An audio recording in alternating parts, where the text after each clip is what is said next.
In 1973, the democratically elected government of Chile suffered a coup d'etat by part of its own armed forces. The opponents to the new dictatorship were pursued, tortured, exiled, or assassinated. After 17 years of totalitarianism, Chile returned to a democracy in 1990. But despite many investigations, a large quantity of crimes from that period still go unresolved today. This is a story of one of those cases.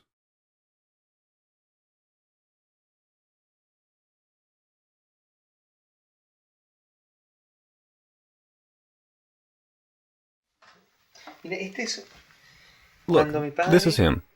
When my father, when he was young, and a first book from 1946, when he starts getting his background as president of the men's school, from early on he was an organizer of sorts. Look here. He left texts from 1943. Texts. This is him when he was 20.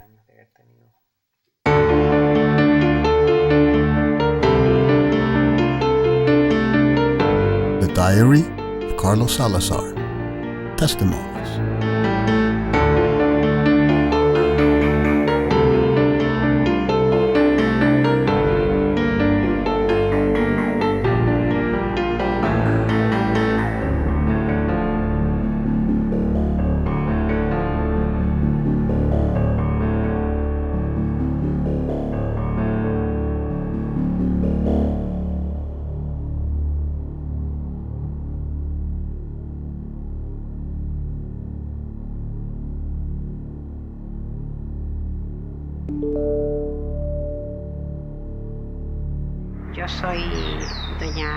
I'm Mrs. Amalia Arredondo. I'm from San Felipe originally, and he was my husband, Carlos Salazar Contreras.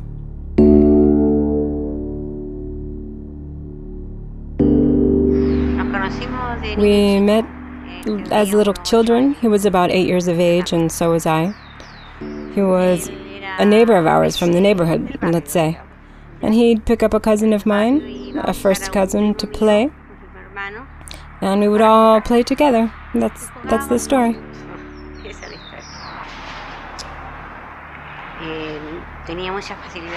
He was very articulate, and he used to speak beautifully. And I think that's what got me in high school, because he had a way with words, which... he wasn't in high school. We were in different high schools, of course, for girls and for boys. And he would go to the girls' school, and with 2 or 3 words, all the girls would fall head over heels for him because he spoke beautifully. He had to move here because his family had moved to Santiago, so he had to come here. I was going to stay there, but that's when he proposed. If we were continue going out together, it was as married. Otherwise, we would break up, and that's how we went on together.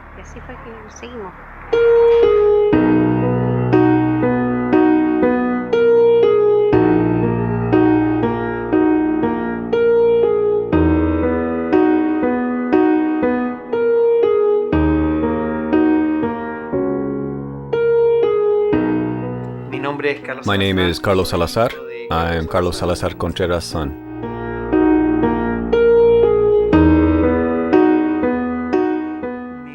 My old man had a difficult life. He wasn't born with a silver spoon in his mouth. My grandfather was a teacher and came to be the principal of a school in Tacna. My grandmother didn't have a profession. Therefore, when my grandmother became a widower, things were very difficult for him. He was a boarding student, and according to my mother, the situation was very difficult. Very unfortunate. He, from early on, stood out, even in his years as a youngster.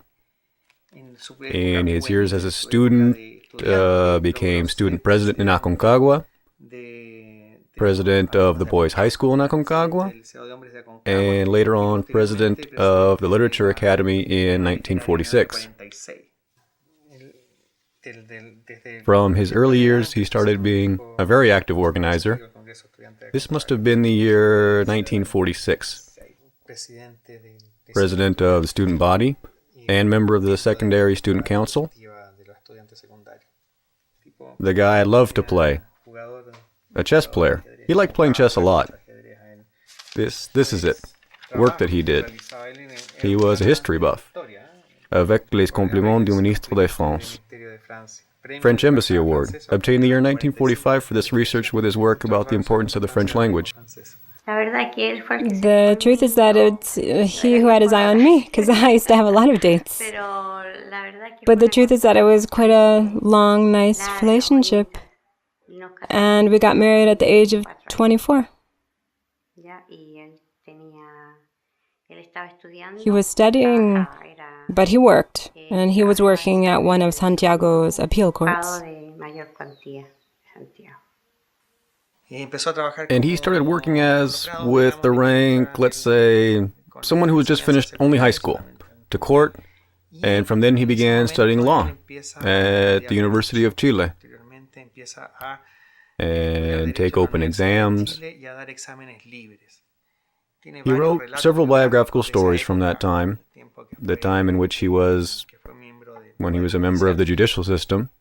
And at that moment, at this time when he studies and works, he is finally able to become a free agent. But he doesn't leave the judicial system altogether. And the last job he carried out within the system was being a judge of Chanco. He lived in Chanco for a while as civil judge in a junior court where he would deal with all kinds of matters. He graduated and continued working with another lawyer until he established his own office.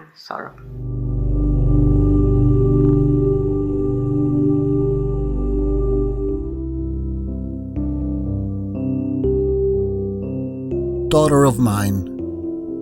Today, Wednesday, October the 5th, 1955. At 12:05, you were born. You come to this world at a difficult moment, but by gosh, every moment is difficult. You are born when spring begins. I hope you always keep it in your smile and spread it to many fields where pain reigns. With you, I die a little because you, tiny little thing, represent my continuity, and I become just a starting point in a new being.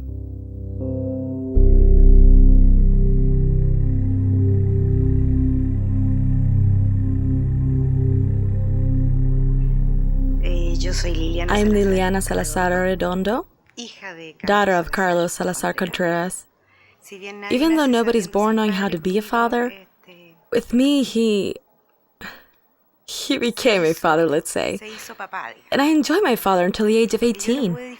And exactly until 18. The day they took him away was my birthday, October 5th, 1973. Maybe he was not the best husband in the world, nor the best man in the world. But as a father, he was a great father to me. When my father was murdered, I was 9 years old, and therefore have only childhood memories of him, which are beautiful memories, which have to do with days in the countryside, outings, playing ball with him, playing, going to the zoo, doing different activities. He was a working man, and on weekends, on Sunday afternoons, he would go out with the family. The guy liked established places like Club de la Unión to, I don't know, a hole in the wall like Las Tejas restaurant. He really liked going out. He was good at having parties, good at having a good time, good at telling jokes. He liked, let's say, the bohemian life a little, but it was because he liked to stay with his friends, talking, and he would get home a little late. Many times. I'd get up and leave for work, and he would continue at the house with his friends. He gave himself the gusto or not, let's say, too. He liked pinching my bottom, until tight pants became the fashion, and he couldn't pinch them anymore. I was so embarrassed, though, because he said he would pinch my buttocks downtown, and that at the age of 10 or 12 was somewhat terrifying. My son has, let's see, I don't think he remembers much about his father. However, physically he looks a lot like him. Physically, it's like seeing Carlos now, just darker. Although he complains. Carlos has fairer skin and my father was much darker. But it's just like seeing Carlos. Heavier, bigger, wider, let's say. It's complicated. It's a complicated situation. It's complicated. Because we are two different beings. I'm much more introverted, less outgoing, much less a night owl, with all that kind of stuff. I'm more of a homebody, so from time to time there's distance with my father's ways. We are not the same. We don't have the same personality. We don't have the same personality.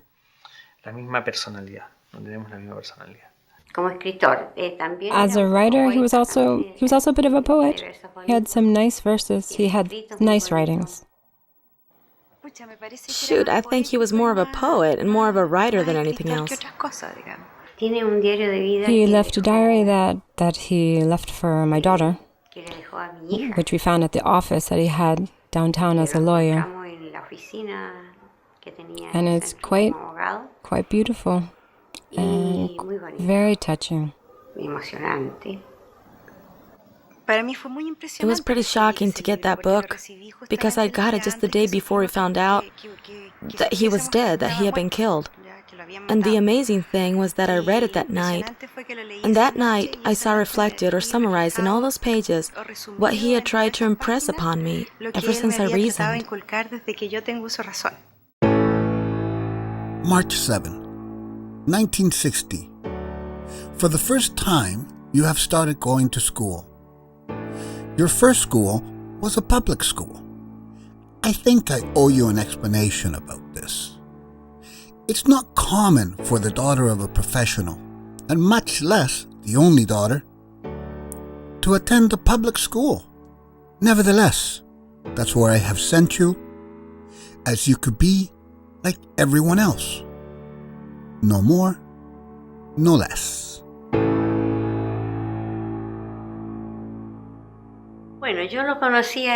Well, I met him as a communist. But with time, it seems, well, there was a time that he left politics. He never belonged to a political party, and it was just feelings, let's say. My father was a communist in his youth. Later on, he joined the Freemasonry. Then he left the lodge. He sent the Masons to hell. They are a bunch of old assholes, he would say. My old man was a socialist. He ended up in the Socialist Party because he used to say that there had to be a big Socialist Party to be able to control the communist. My father in his last 2 years had nothing of communism in him. There is an incompatibility in being a communist and a Mason. He couldn't have been a communist and a Mason. Forget it. I do have, let's say, because I researched the subject, he was a socialist, but he didn't have political posting to carry out.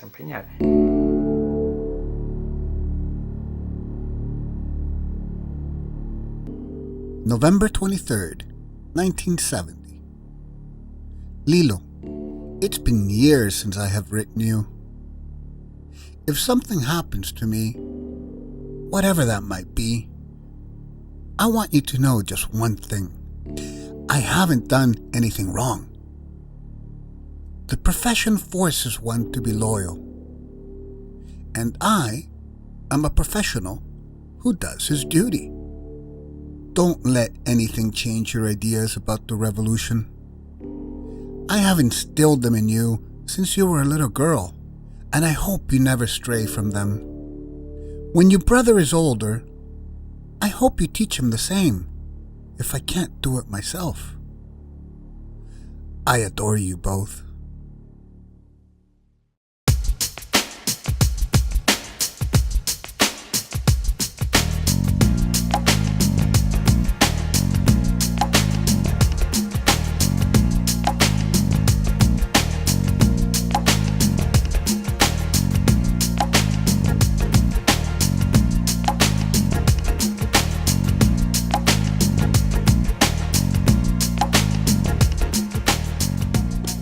Mr. Carlos Lopez, how are you? How did you meet my father? And how did you start your professional relationship with him? Look, I met your dad when he was working at the Second Civil Court.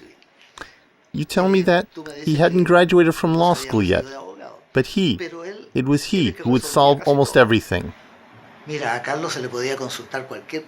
Carlos could be consulted about anything, and he always knew a lot, and especially in procedural affairs. I think he was one of the lawyers who knew the most in Santiago. But he never, that I recall, he must have argued a little or not much, but he knew quite a lot. He had many clients. He didn't engage in collecting debts either. He didn't pursue his debtors. No. If he had been entrusted with money collection, surely he would have paid it out of his own pocket. He had a perfect relationship with the other lawyers in the office, who were all much older than him. And when these lawyers had problems, many of them consulted Carlos. And can I tell you something? That is not only about Carlos, but it has to do with the two sisters, Daisy Salz and Hilda Salz, people who are not exactly good clients. So I am almost fully convinced that they paid Carlos very little money. But when the military coup took place, Carlos called me and warned me. He said, "Look, there is a strongbox which is in my name. Nothing inside it is mine. It belongs to the Salz sisters." And enough said. Could have easily, with all the problems there were by then, forgotten all about it. But it was the first thing he warned me about. And when I wanted to execute Carlos's will, I had to include it in his estate, the strongbox. We went to open it. I'm telling you, there was a real fortune. Look, some diamonds were like this big.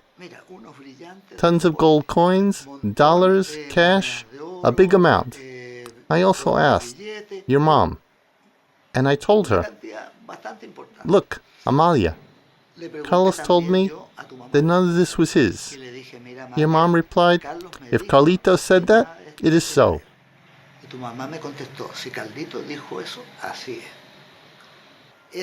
That gives you an idea of how serious your dad was.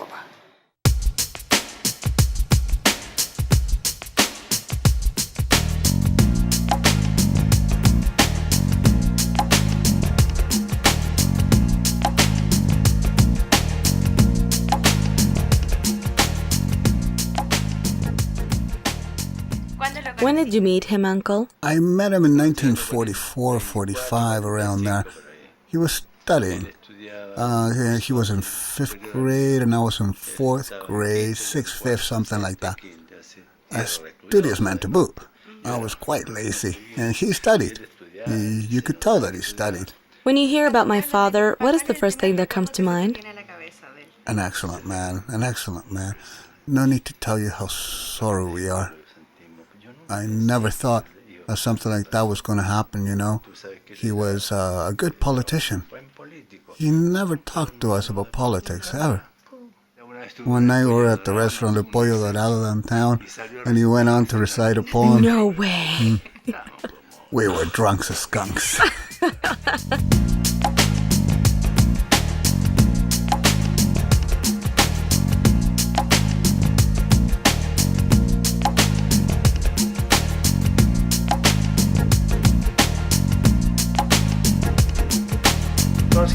You met my dad in the masonry. Why did you both decide to be Masons? What is it like to be a Mason? Why do it? I started to get acquainted with the libertarian impulse that the Masons had in Chile. And I also seen that in Mexico. It was a melting pot of wills and libertarian intentions.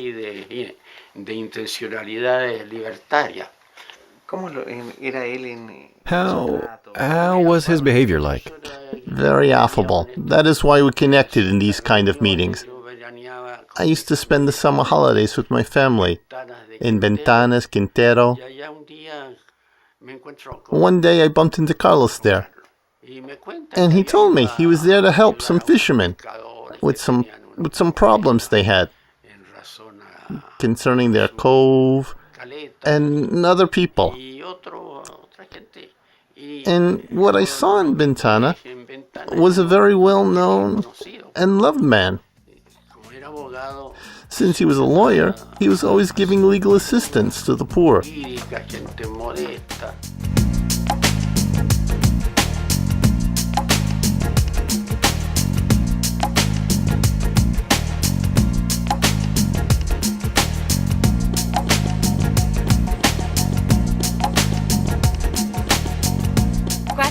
When did you meet him? What year? Look, it was... He wasn't married yet, was he? Yes, he had married not long before. He lived in, let me see, so you get an idea about the time. He lived on Cueva Street. Cuevas, yeah, where I was born. That's right. I always saw your grandmother there. She liked to play cards. I went to that house twice. And is it true you wanted to sell him a Jeep? Right, the Jeep. That my mom always complained about. That she didn't want it, but your dad wanted it. He wanted to feel like a spring chicken. A friend of mine introduced me to him. I know a Chacon and Gregorio Munitis, who's a lifelong friend, and we still are friends. We would always go out with your dad. I would pick him up at the office. I would go with him to do some procedures. Sometimes he would ask me to serve as a witness, all lawyer stuff. I don't know how he got by as a lawyer. If he had 100 clients, 80 was to do the right thing. They were from the slums, people who couldn't afford a legal counselor to deal with certain things that happen in people's lives. And the remaining 20% were clients, whom he still charged little. He would devote himself to do good, to do the right thing.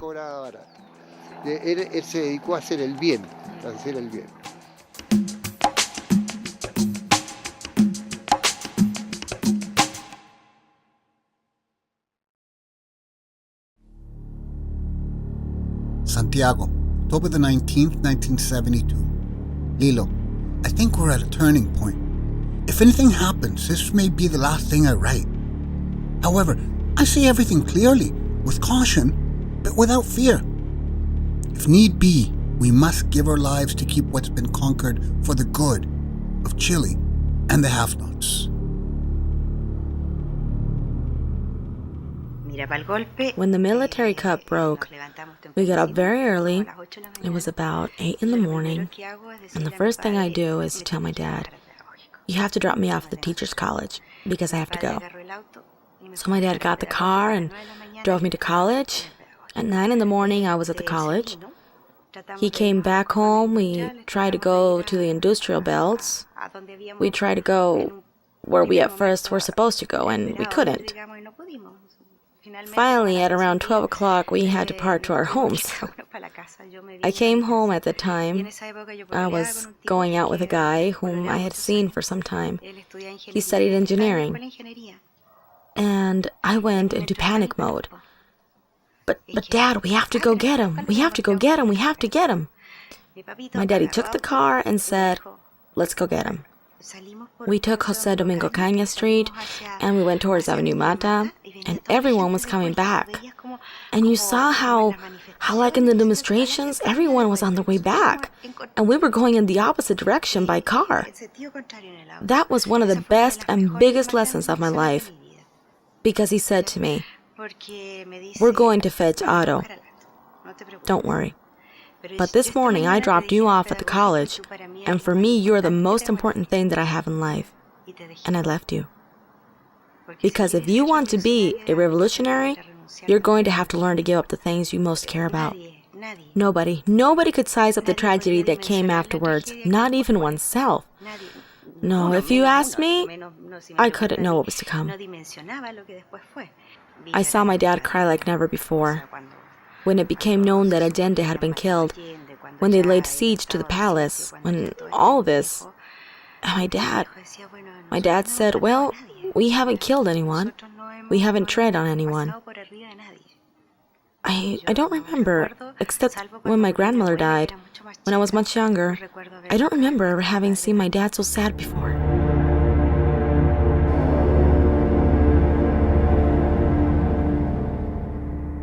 September 20th, 1973. Lilo and Carlitos, I have so much to say. However, for the first time, I feel I can't say anything. Liberty has died, and I wish death upon no one.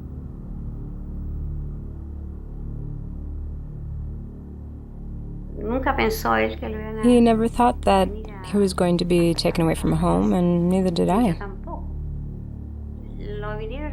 They came to get him because he was Allende's friend, Dr. Salvador Allende, his friend. And they were such good friends that when Allende was president, he offered him several positions. But he never accepted any of them because he always said they were just friends. He wasn't a friend for a position he might be given, but because he was his friend, and that's all. Allende occasionally offered him to be general counsel of the state bank.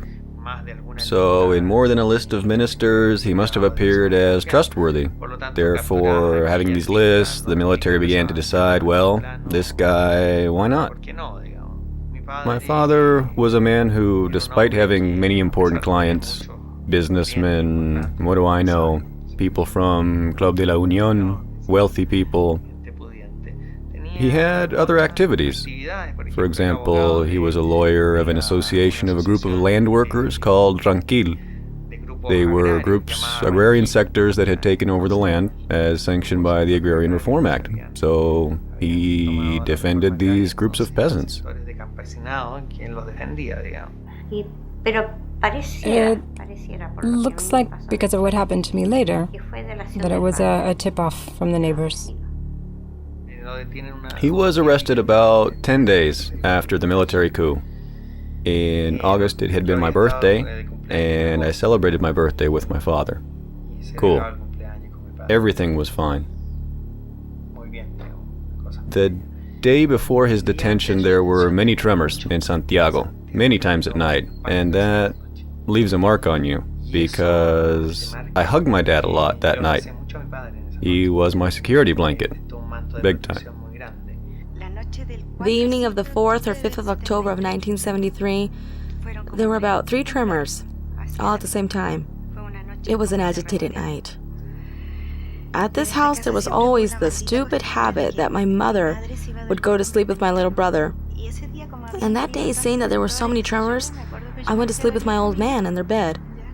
And that day, my mom didn't want to wake him up in the morning to drop her off, because he had started to take her to school every day, so it was hard for my dad to get up early.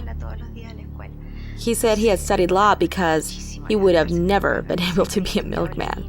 He never got up early, never. And I was sleeping with him at about 8:30, 9 a.m. My mother had left, my brother was in his bed, my old nanny was downstairs, and the bell rang. Well, the day he was taken away, unfortunately, I was at school. I was working. So the one who knew most about what happened was the nanny we had at the time. She told me they came to the doorstep and rang the bell and put a foot in the door so it wouldn't close. 3 detectives came.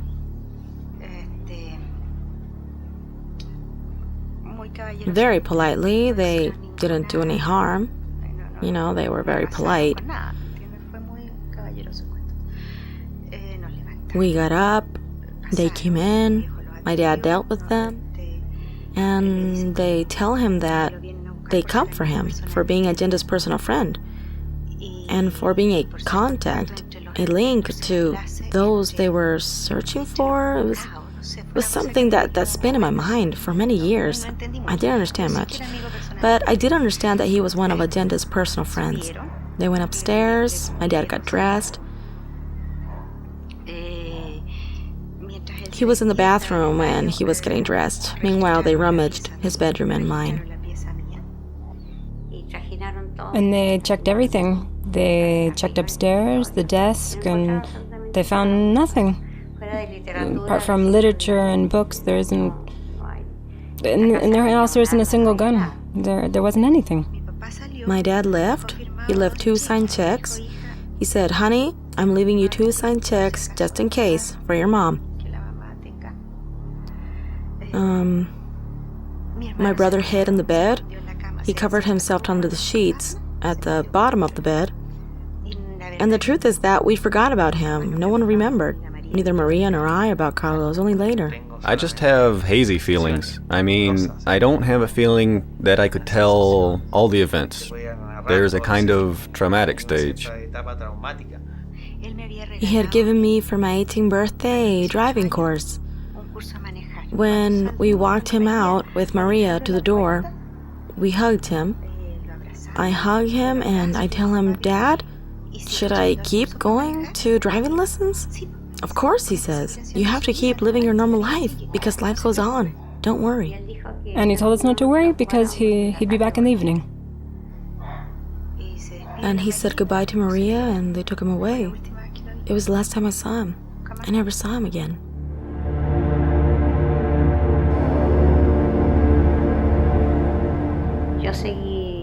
I kept on working, and at night, they told me, they phoned me, and told me he was fine. A policeman, an acquaintance of his, who was at the stadium, told me he was fine and not to worry. We called all our loyal friends. We found out the next day that he had been taken to the stadium and found out that the previous day he had been taken to an investigation station. So I kept going to the stadium for 20 days, more or less, waiting for him to come out. Because they called me every day for 5 or 6 days afterwards to go to the stadium. And after that, they never called me again. But I kept going to the stadium to see if he would come out. But no, I waited in vain. He never came out. My mom had a friend with whom she had worked with for 18 years. She was a Red Cross volunteer and was at the stadium. My mom started to give her things for my dad, but she couldn't find him. So she called all my dad's friends, and they started looking for him. But all this I'm telling you, my dad was taken on October 5th. That week passed until October 11th. On October 11th, there were shots fired at the National Stadium. That we heard from here, obviously. That frightened us a lot. We went to the stadium, and they said that nothing happened. October 11th is a day in which we heard tons of gunfire at the National Stadium. And if you go through the Redding Commission dossiers, you'll find out that there is a great deal of executions and suicides that day. So my mother heads to the National Stadium like a madwoman, trying to find something out. But after 15 days, I heard from a workmate of mine. They said he had committed suicide. But the truth, it wasn't like that.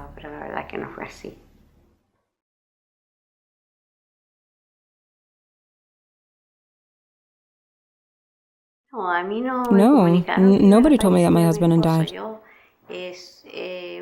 A colleague who worked with me and was a member of the Red Cross had access to the stadium because she was from the Red Cross. But she didn't tell me. She called a doctor friend to tell him that it appeared like something had happened to my husband. So I started looking for him myself. I went with my daughter to the stadium to look for him, but they didn't let me in. Then I went to hospitals, asked for him there, but he wasn't there either.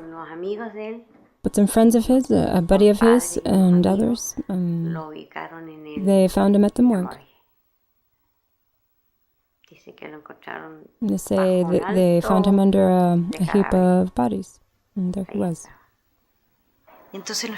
So they brought his belongings the day, I don't remember, it must have been about the 26th or 27th of October.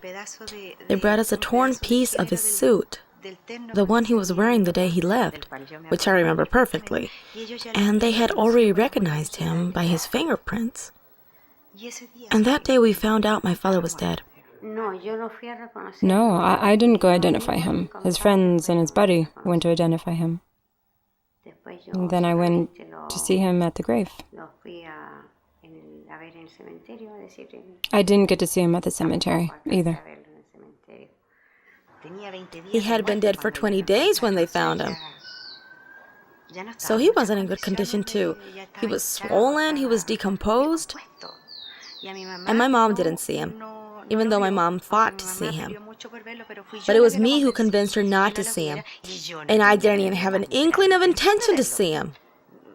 I made a mistake, which I'll just die with it, I guess. Because I was scared to death, why hide it? I said, no, we won't see him, no way. And to make matters worse, we incinerated him.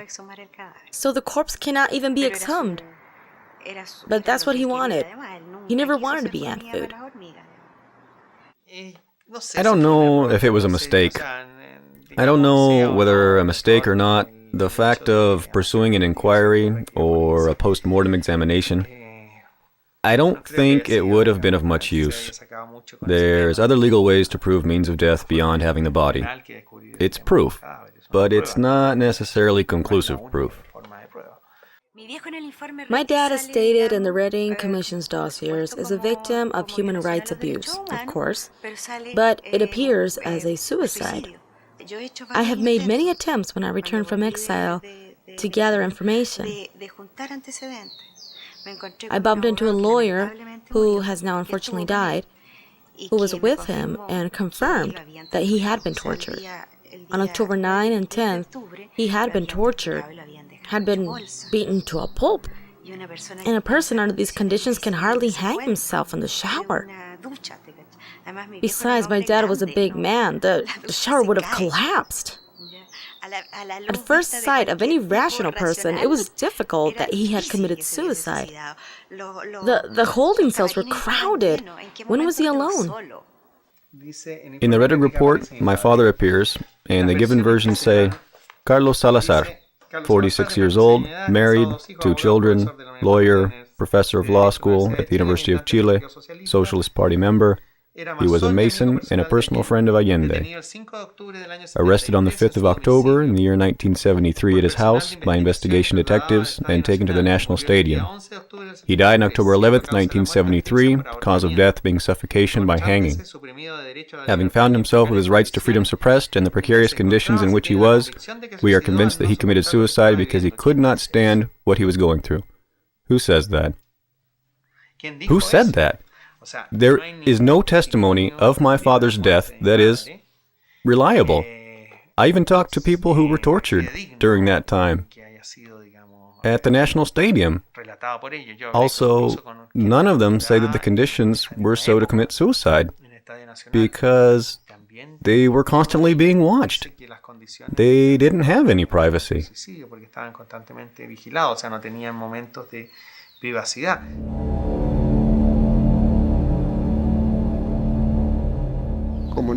Since he didn't show up, one thinks that when a person has been arrested, they let you know. Either he's left in or released, always thinking that he was going to be released. About 3 days since he didn't come back, we got worried. I started investigating on my own what might have happened. I didn't know yet that he was at the National Stadium. I did what everybody does. One goes to the hospitals, the jail, I went to the morgue, and no news. And then the phone rings, anonymously.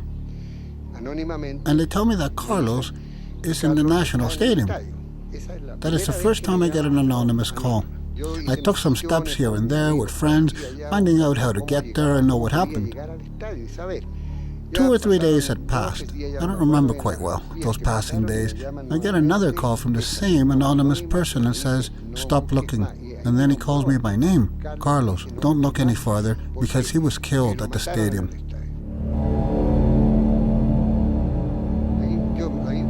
Then I went to the morgue more often looking for him. I went there every day. I left home at 8 o'clock in the morning every day.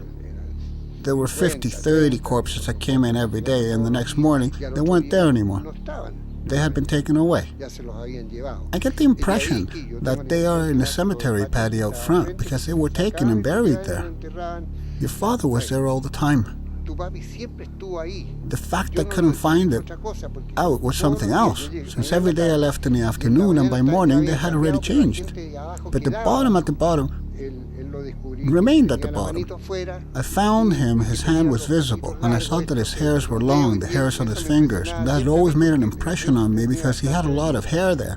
Hey, let's take out the people from the top. I think he might be there, due to his hand. And they showed him to us. Of course, he was unrecognizable. I couldn't say it was him, but the detail in his shirt. Once I went with him, left him at a house where they sell. It's Casa Garcia, which was a store. He said, I'm going to buy some shirts because I'm running out of shirts. I'm telling this because I made a joke. I told him, this is where old people dress. This is where old people dress. Look where you're buying shirts. So we moved that from the top. He had no clothes on. He was completely nude. But when we removed more people, and he was freed, we noticed that his clothes were tied to one of his legs, his right leg. So it was when I saw his shirt, I said, Casa Garcia, the place where I had taken him to. I brought in the people that identified the coroners and they took some fingerprints. Later, I went back with them to the register's office and we checked in the little boxes and they used then, now everything is modern, there are computers. We took the little boxes and it said Carlos Salazar Contreras, both in Angel, 1900 and something, also Dr. Ballesteros, who was there, may he rest in peace now as well, but he helped me with some of those things. I brought Ballesteros in order to believe in injustice. That they were going to say, look at this person, the shocking condition is in, somebody's guilty of this. We're going to find it out. I said that the police would find out, but I didn't know what state we were at. I had no idea what it would be like. We thought this was going to be a temporary. It's the same as I thought like firefighters that would put out the fire and then leave. But they stayed.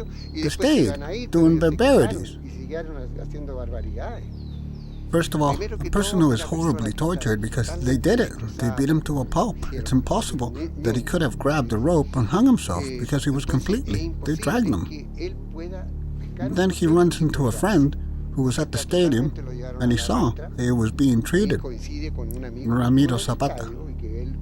He said he was with Carlos. He said it was with Catito. The day before we spoke, and then he was called. He then figured out why you were called. If you were called, you were tortured. And then he didn't see him again. He had always seen him in the morning when the two of them were together. He never saw him again. So it means that when they took him and killed him.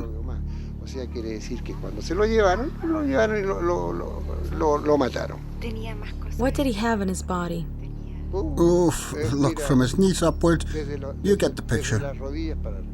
He was beaten badly. You could tell from the blows that he had in this part of his body. Over here, the jawbone.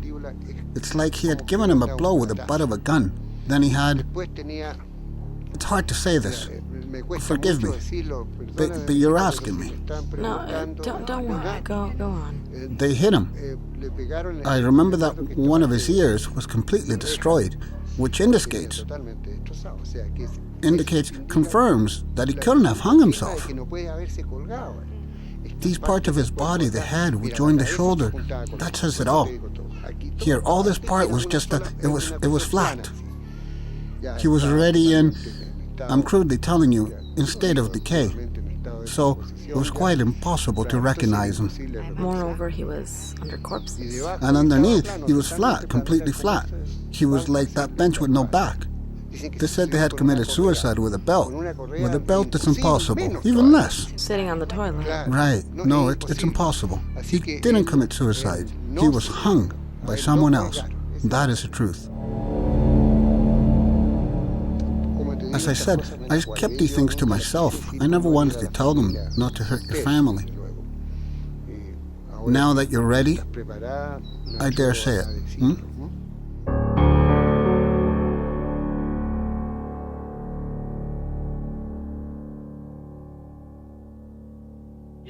I was touched, of course, by Carlos's death.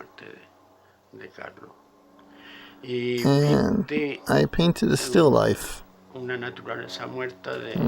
Still life of 40 by 60, 40 by 60, and then to personify the drama and the tragedy, I painted a sort of flower pot.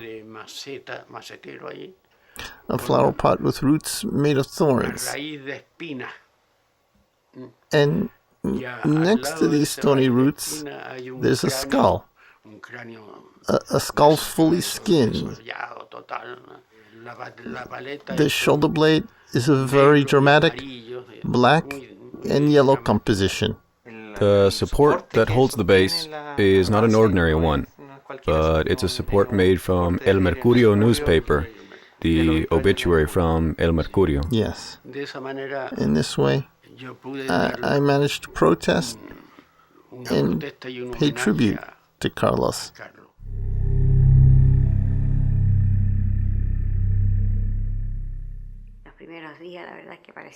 The first few days, the truth is, I seemed like a sleepwalker. It's not that I didn't know what I was doing. The thing is that, as if I was in a movie, as if I wasn't there, like I wasn't a part of it. The first moment I felt, well, it was months in which I lost a lot of weight, I wasn't hungry. But deep sorrow and deep hatred towards soldiers. But I never instilled this hatred in my children. No. That was just mine.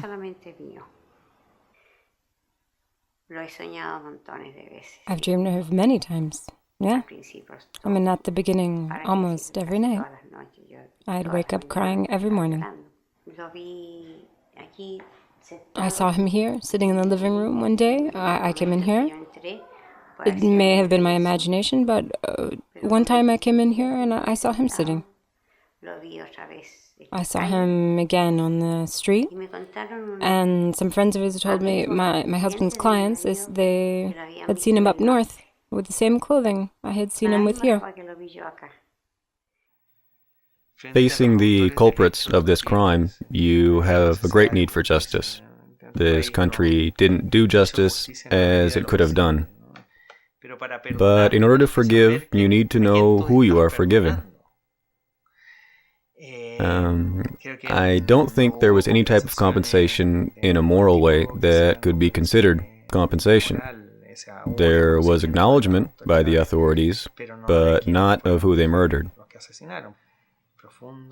A deep hurt that in this country they didn't do what should have been done. I think justice still hasn't been done. I hate the guys who killed my dad, and I'll keep on hating them until the day I die. And I think it's fine that I hate them to boot. Otherwise, I would have to fight it. Do you follow me? But I think it's fine that I hate him, because this thing about that we have to be good and respect democracy, I don't buy it. Now, there are still hundreds of families that don't know where their dead are.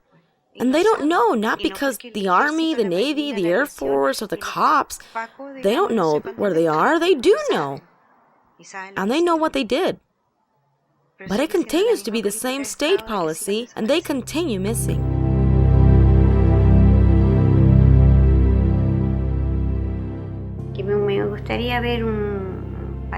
I'd like to see a country that's more just in the way that its richness is divided. I'd like that we had more tolerance, more respect. Well, I dream of a different country. I used to dream of a different country. I used to dream of a country where we would actually be, where we would have the same conditions. Maybe not excellent in lifestyle, but with better conditions for everybody. Not only him, he and a group of people, they left a legacy of consequence, of generosity, of love. Because it really is a legacy of love. I don't think they hated. I don't think my dad hated. But they did believe in a better world, and believed in a fairer world, and they believed it consequently. We are walking very quickly towards this wild free trade economy, but it's an old idea. It's an old idea that started with Smith, and it's not the truth. It's an ideological paradigm that little by little is going to start disappearing. Maybe we won't see it, but our children, our grandchildren, they are going to live in a more solidary world, fairer, more brotherly, more egalitarian, by law of life, by law of history.